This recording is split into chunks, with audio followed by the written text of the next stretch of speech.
আপনারা দেখতেই পাচ্ছেন চোখে জল এসে যাওয়ার মতো। বাংলাদেশ আমরা দুটো প্রতিবেশী রাষ্ট্র, আমরা একে অপরকে ভালোবাসি,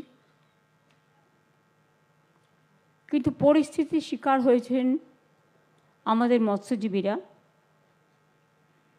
তারা সীমানা পেরিয়ে চলে গেছেন বাংলাদেশের মধ্যে। ইন্ডিয়ান ফিশারম্যানরা মানে মৎস্যজীবীরা, এবং তারপর আমরা কি করে খুঁজে পেলাম জানেন? আগে মৎস্যজীবীরা হারিয়ে গেলে, জেলে থাকলে বা মারা গেলে কেউ কোনো খবর রাখতো না, কিন্তু আমাদের সরকার আসার পরে আমরা একটা ওদের আইডি কার্ড দিই, মৎস্যজীবী কার্ড। এই কার্ডটার গুরুত্ব হচ্ছে, যদি কেউ মাছ ধরতে গিয়ে কোথাও হারিয়ে যায়, কোথাও ডুবে যায়, কোথাও অন্য জায়গায় চলে যায়, আমরা কিন্তু সঙ্গে সঙ্গে তাদের ট্র্যাক করতে পারি। ফলে কে কোথায় আছে আমরা জানতে পারি।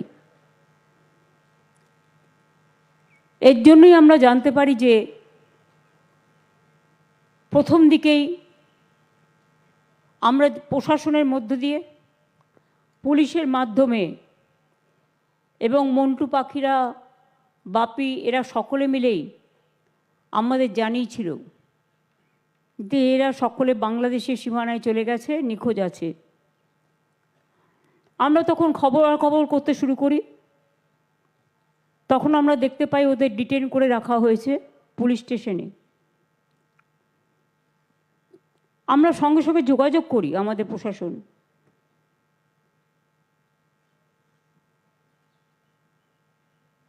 আমরা দুই দেশের সাথে যোগাযোগও রাখি।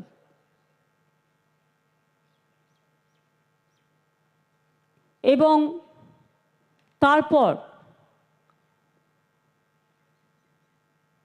আমার এটা বলা উচিত হবে না বলে বলছি না, একটা লোক পুলিশ স্টেশন থেকে যাতে জেলে থাকতে পারে অন্তত যতক্ষণ ফেরত না আসছে, তার ব্যবস্থা করেছিলাম আইনের সাহায্যে। সেটাও আমরা করেছিলাম, কারণ আপনারা আমাদের গর্ব। আজকে বলুন তো, আপনারা যারা এখানে এসছেন ফিরে, এবং আপনাদের পরিবার পেছনের দিকে বসে আছে, আজকে তাদের মুখে হাসি ফুটেছে।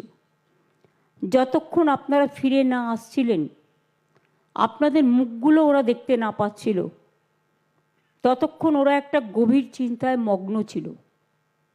কি হবে কি হবে, একটা অনিশ্চিত ভবিষ্যতের দিকে তাকিয়েছিল। আজকে আপনারা খুশি যে আপনাদের পরিবার পরিজনরা ফিরে এসছেন, তারা বাড়ি ফিরে যাবেন। একজন জলে ঝাঁপ দিয়েছিল বলে আপনারা দেখলেন, মারা গেছেন। এবং তার পরিবারকে আমরা 2 লাখ টাকা তুলে দিলাম। আর আমার 95 জন ভাই, যাদের আমরা ছাড়িয়ে আনতে পেরেছি অনেক কষ্টে। আমি এটা জানতাম না, কয়েকজন খুঁড়িয়ে খুঁড়িয়ে হাঁটছিলেন, সবাই নয়। আমি জিজ্ঞেস করলাম, খুঁড়িয়ে খুঁড়িয়ে হাঁটছেন কেন? তারা বলতে চায়নি। জানতে পারলাম যে তাদের কয়েকজনকে মারধরও করা হয়েছে। তাদের নিয়ে গিয়ে হাত দুটো দড়ি দিয়ে বেঁধে রাখা হয়েছিল, এবং তাদের মোটা লাঠি দিয়ে মারা হয়েছে। ফলে কয়েকজনের শারীরিক,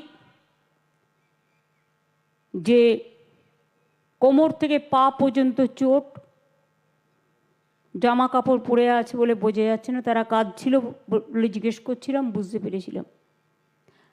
আমি নিশ্চয়ই বলবো ডিএমকে এবং মন্টুকে যে ওদের আকাশও আছে এখানে, ওদের ভালো করে চিকিৎসা করার ব্যবস্থা করে দেবে, অর্থোপেডিক্স দেখিয়ে।